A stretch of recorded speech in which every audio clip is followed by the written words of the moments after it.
ikan tapi kandangnya buaya, buayanya mengejar burung tekukur. Kembali lagi bersama saya di channelnya Sanggar Betawi Mustika Air Pancur, Yongger. Nih kita lagi pada semangat nih, karena kenapa? Vlog kali ini tentang Persija, dimana hari ini final laga Persija melawan Persib Bandung. Pokoknya kita udah pede dan kita udah yakin bahwa tim Persija bakal menang. Nih, kita udah nyiapin barongannya. Awas! Yoi. Jadi pokoknya Persija nanti selesai match babak kedua kita langsung ngarak bareng-bareng sama kawan-kawan, oke? Oke. Oke. Ditunggu aja kelanjutannya. Kita pengen nobar dulu nih, oke? Guys, tuh. Lagi mau TW, Jack. Jack. Mantap. Yoi. Ya, gelap sih muka lu ya.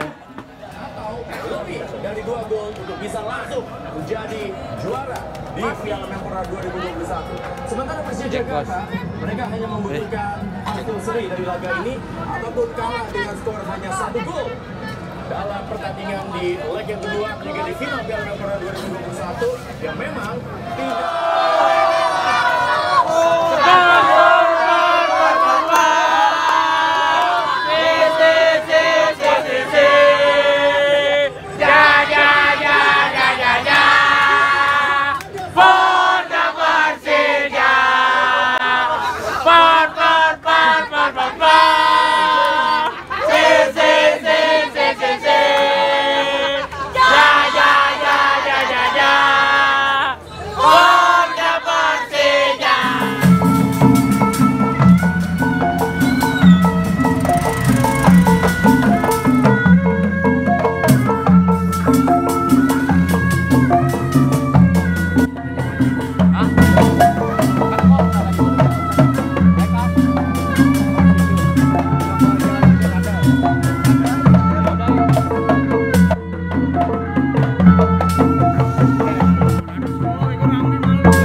wabarakatuh. Alhamdulillah kegiatan kita hari ini selesai, di mana kita habis merayakan kemeriahan kemenangan Persija Jakarta di Liga Menpora. Nih teman-teman semua nih udah pada istirahat. Cukup malam guys kita, karena sangat meriah. Kita ketemu di mana-mana, dari Jackmania mana kita ketemu, kita papasan, kita pesta dulu. Jadi begitu aja guys. Pokoknya jangan lupa di subscribe channelnya Sanggar Betawi Mustika Air Mancur. Dan jangan lupa follow juga Instagramnya di ondel-ondel Mustika Air Pancur. Pokoknya sehat selalu untuk kalian semua, berkah, dilancarkan rezekinya. Amin, amin ya robbal alamin. Oke, jadi gitu aja. Hari ini kita udah cukup capek banget nih, udah sekalian pengen sahur. Gitu aja ya, wabillahi taufiq wal hidayah. Wassalamualaikum warahmatullahi wabarakatuh. Jack Mania.